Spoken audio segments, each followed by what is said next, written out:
Hey guys, what's up? And welcome back to the Alpha Real Confidence podcast.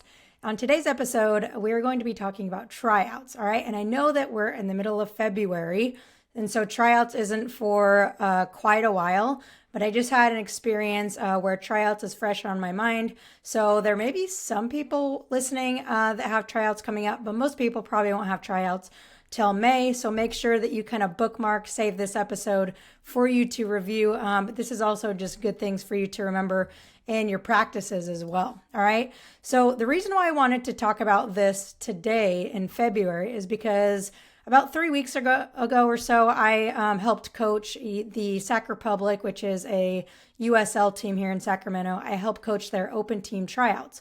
So it's for a professional team. They're, 20 to 30-year-old males that we're trying out. So I know that you're not a 20 to 30-year-old male. I mean, maybe you are.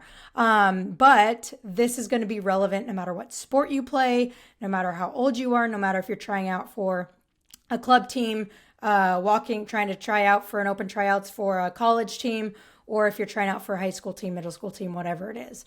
All right. So as I was at these tryouts coaching, there was a few really big takeaways that I wanted to share with you today that I know are going to help you in your tryouts, but also just in your practices. And, anytime you're, interacting with people, interacting with coaches and doing your thing on the field or the court. All right. So the number one takeaway that I got, and we're going to go through 5, is how important the energy and the interaction with the coaches was. So from the very beginning of the tryout, how players would come, introduce themselves or not, was so huge. So out of, close to 100, maybe 80 players, I can count two of them that came up, shook all of the coaches' hands, said, "Hey coach, my name is so-and-so," only 2. And of those 2, I knew their name because they came up and they shook my hand. I knew what they looked like, right? I could tell what their energy was like they were ready to go. They were excited to be there. And so if you want to set yourself apart, this is one of the most simple but powerful ways to set yourself apart is by going up to all the coaches, shaking their hand, introducing yourself. It's not like you have to have a conversation. You just have to say, "Hey coach, my name is so-and-so, excited to be here." Boom, that's it. Then walk away and go warm up.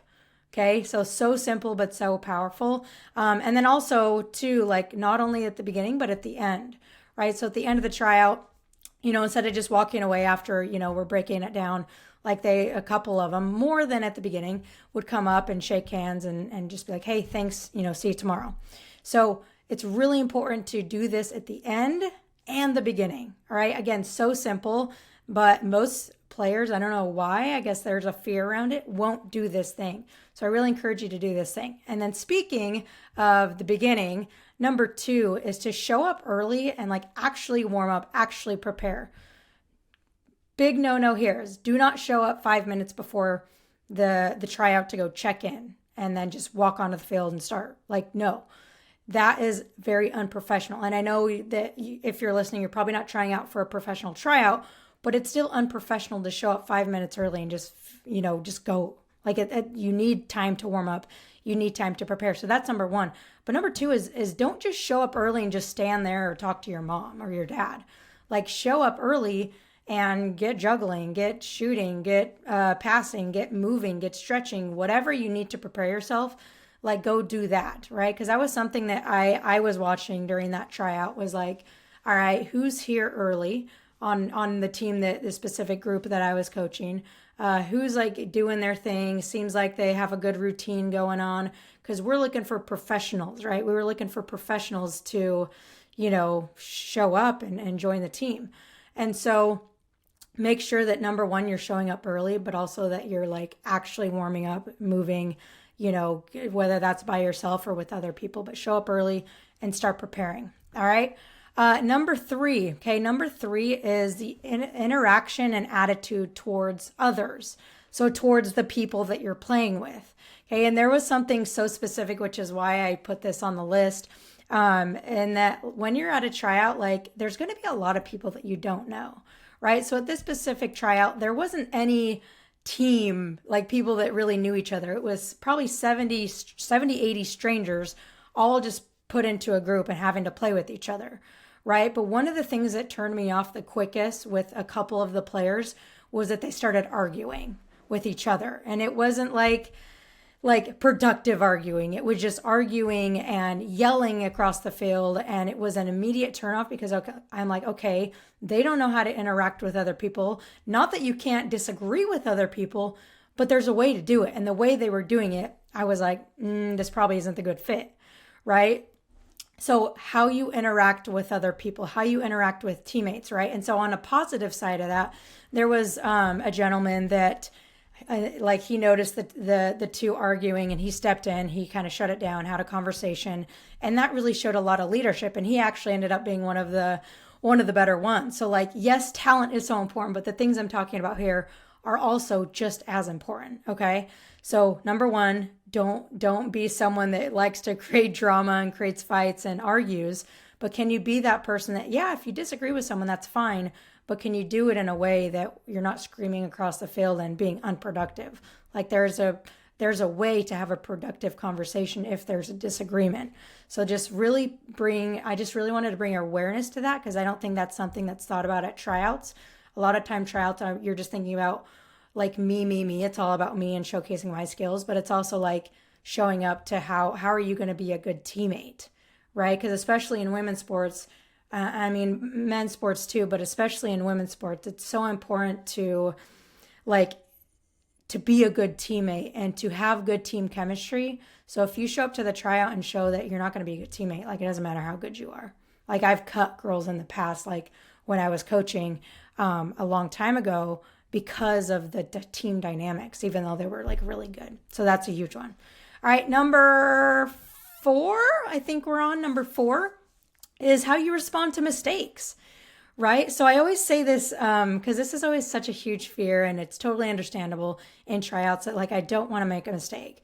Well, as a coach, especially, I just did this 3 weeks ago with want to be professionals, that it's not about the mistake. I didn't care if they lost the ball, if they took a bad shot. Like I didn't care about that.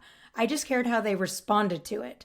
So if they lose the ball, I can picture in my head the ones that sprinted back and communicated with their teammates and got back involved with the play versus the ones that just threw their hands up, put their head down, and were like pouting. Like there was plenty of people that responded to mistakes in a positive way, but there was also quite a bit that would throw their hands up and kind of walk back and pout and be frustrated. Like that was something that I really, really took note of and something that coaches are going to take note of as well, right? So don't be worried about the mistake, but be aware and conscious of how am I responding to the mistakes when I make a bad pass, when I take a not so great shot, when I get beat on defense. Don't worry about the mistake, worry about how you're going to get back involved in the play because coaches are really watching the work ethic and the attitude and the focus after you make a mistake. All right, so that's a huge one. And then last but not least is your willingness to play different positions, your willingness to, try different things. So for example, we were mostly doing small-sided scrimmages and I had like 700 midfielders on the team, right? So I'd have to be like, hey, are you cool to go play defense, right? And most of them said yes, but there was a couple that were like, hey, coach, actually, this is my position. And I'm like, okay, well, could you help me out a little bit, And so just having a willing attitude to if the coach asks you to go play in a different position, just be like, yes, coach, awesome. I'm just excited to go play, right? So be willing to try different things, be willing to try a different position. And that doesn't mean that you can't express, hey, this is my preferred position, but I'll play wherever you want me to play. You know what I mean? Just that statement there of I'll play anything, but this is my preferred, this is where I feel like my strengths lie. Because sometimes a coach will see something in you where they're maybe like, oh, she said that she's a center back, but I think she could be really good as a center midfielder. You know what I mean? So just have that willingness on that open attitude, open mind to be able to, try something new and get put in different positions in that new environment. All right. So I hope this was helpful for you. Again, these I would call these intangibles, meaning they're not always thought about.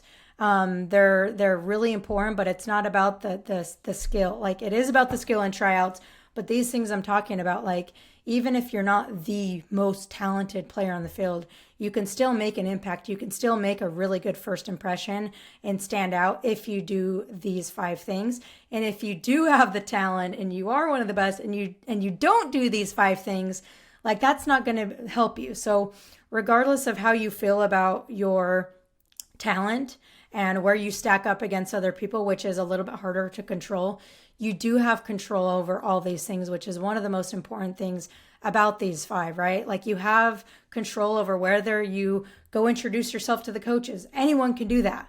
You have control over how you react and interact with other people. You have control over how you respond to mistakes. You have control over your willingness to play other positions. And you have somewhat of control as far as when you show up to the field. How do you prepare, right? You don't always have control if you can't drive over, if your parents are late or not. So try to make sure that they're bringing you on time, but you do have control over how do I show up when I do get to the field or get to the court. All right. So again, I know that it's not really tryout season for most. For some sports it may be, but I know for soccer it's not really. So whether you're ready for tryout season or whether it's in a couple months, make sure that you save this episode, because these are sometimes easy things to forget and things that can kind of get pushed on the side. So make sure that you review these and really implement these controllable things that you can do at tryouts to stand out and to put yourself in the best position to succeed. All right, hope it was helpful, and we'll catch you next week. Take care.